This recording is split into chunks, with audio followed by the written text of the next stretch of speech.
It was a grey morning, and the air hung heavy with solemn silence. Rows of soldiers stood at attention, medals gleaming under a somber sky. The flag-draped coffin lay at the center of the ceremonial square, flanked by grieving family and fellow officers.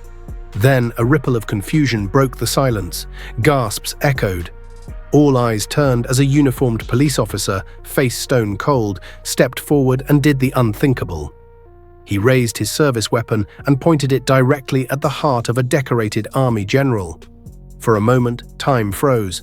Shock rippled across the crowd like a wave. The general, who had stood stoic just seconds before, didn't flinch. He locked eyes with the man threatening him, as though daring him to pull the trigger. Panic stirred, whispers erupted into chaos, and the sacred funeral ground instantly transformed into a potential battlefield. But within the next 6 minutes, everything would change. The man standing in the crosshairs was not just any military leader, he was a living legend. Major General Daniel Holt had spent decades defending the country in some of the most dangerous corners of the world. Decorated with numerous honors for his valor and tactical brilliance, Holt was widely respected not just within the military but across government circles. He had led peacekeeping missions, rescued hostages, and survived countless ambushes abroad. Yet here he was, back on home soil, facing a threat in the least expected place: a funeral. He had come to pay his respects to a fallen comrade, a brother in arms he'd served with since their cadet days. His presence alone brought comfort to the grieving family. The military viewed Holt as a symbol of composure and integrity.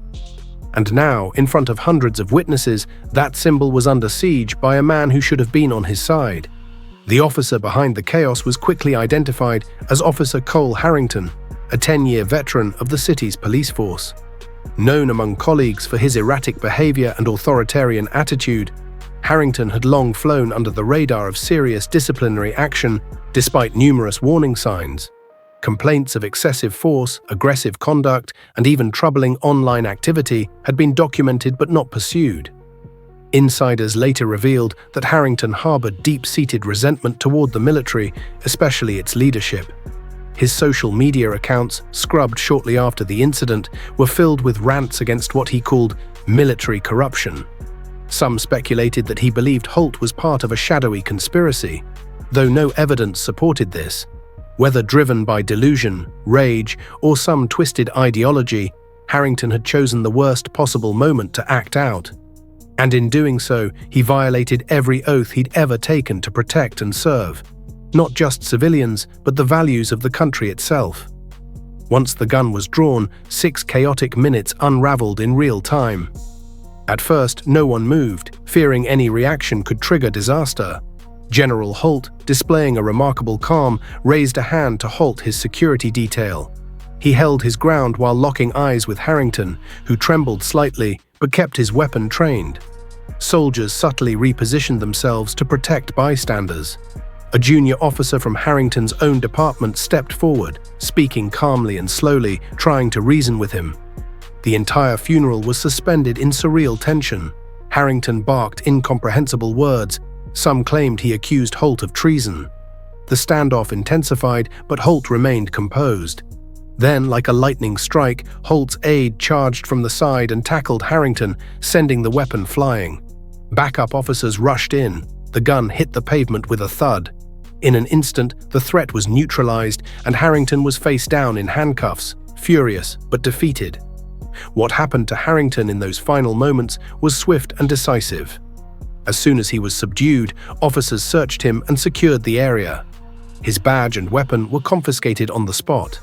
Bystanders cried, shook, and clung to one another, still processing what they had nearly witnessed. Holt, unfazed, walked over to the confiscated weapon, stared at it, then returned silently to the side of the coffin. There was no speech, no drama. Just the iron calm of a man who had survived worse and now stood victorious in a different kind of battlefield. Harrington, meanwhile, was removed from the site with his reputation in ruins and his future likely sealed behind bars. His arrest came not just as punishment, but as a warning to others like him. Justice hadn't waited for courts or headlines. It had come in real time, in front of the nation, within those 6 intense minutes. The story exploded online. Within hours, cell phone footage from the funeral flooded social media, showing the moment the gun was raised and the takedown that followed.